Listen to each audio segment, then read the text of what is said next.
Alright, this is Jason Davis. This video is going to be called Everything I Know. So, just going to start this out talking a little bit about pentatonics. So, I guess basically, when we're talking about pentatonics, we're going to talk about minor pentatonics. If you want to remember the way the minor pentatonics sound, you go to an E flat, to another E flat with all black notes.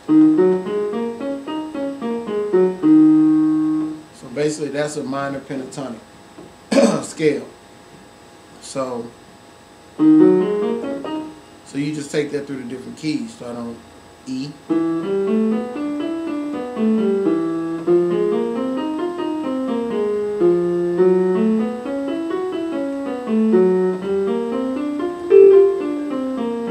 and so forth. You just take through the keys. Now, till you get back to E flat, you just. So one thing about this is you got to learn stuff in any key. Anything you want to do, be able to execute it on the instrument, whatever your instrument is, or be able to hear it in your head so that you can bring it forth through with your voice in any key, so you're not stuck in one key. I don't learn all the stuff I know in every key, but I try to be able to facilitate it when I need it in any key. I don't sit down and go, oh, I gotta learn this in this key today, I gotta learn this in this key today. I don't do that. A lot of people tell you to do that, and they tell you that that's the key, but I don't do that. I find that on my instrument, which is usually a woodwind instrument, not the piano, things feel different in different keys, and they have a different character, you know, over different songs, just based on the way the horn is shaped, and based upon the sounds and what you would call the timbre of the horn, and in different registers things sound different. So I like to put different stuff out there, which allows me time to bring more information to the table. And doing it in different keys, I make that something that I'm able to hear. And then when I'm able to hear it, I execute what I can hear. But I practice on technique on my instrument. And the way I practice on technique is basically hand positions and making sure that, you know, every finger is able to move independently, whether it's like this or whatever it is. So I practice different things. I practice a hand exercise that's like, what is it, this right here? Yeah, that kind of deal. I practice that hand exercise, and that's a good hand exercise to practice for any instrument. But so some things you need to know in all the keys. Basically your chords in every inversion, meaning a major chord, you need to know that chord in first inversion, second inversion, back to root position. You need to be able to do that. You need to be able to just go up, whatever your instrument is. I'm doing the piano now, but on flute, if you play flute, you need to be able to play, you know, first inversion every chord, second inversion every chord. Like start on a G and then, you know, you're on the 5 or C, and just move the full range of the instrument. You need to be able to do that in any key. For as theory, you need to be able to, at any moment, be able to say A is the sharp 11 of E flat major. A is the third of F major. A is the dominant 7 of B7. A is the 6th of C. You know, you need to be able to know these things. Be able to move around and know that if you're striking a note, that what its function is over different chords. And that helps you with improvisation. That helps you with composition.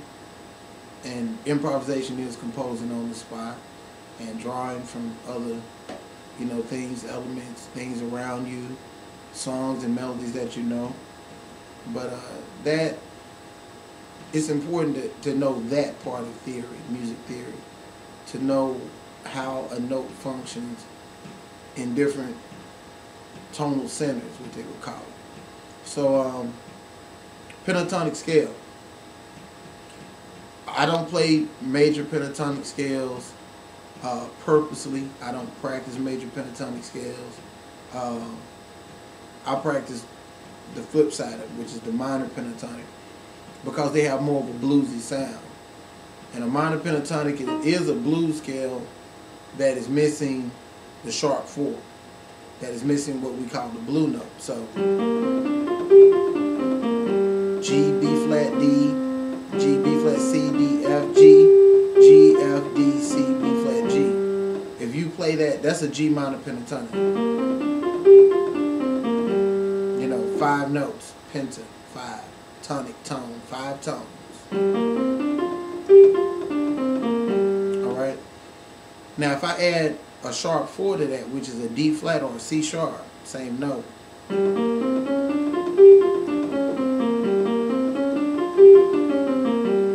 then that is what we call a G blues scale. And so that's why I play the minor side of the pentatonics. I play that because I'm feeling that.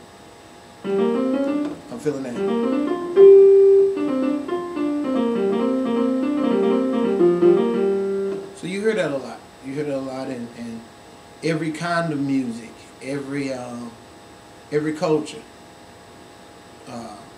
uses that kind of scale.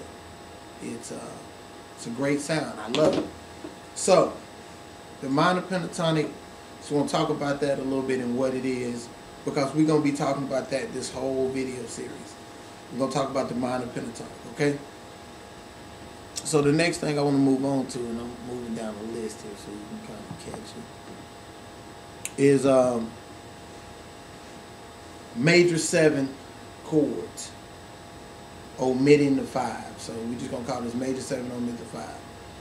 And I use a lot of that. If I'm playing a D, I may play, let me play a lower D.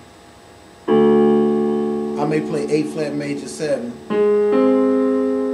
omit the 5, meaning no E flat. I just skip on to the G. So I'm playing A flat, C, G. Just using these 3 fingers. And I play that over D in the bass. And this sound was introduced to me.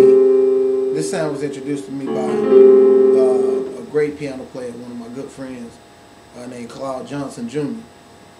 Claude Johnson heard me playing like D minor 7, like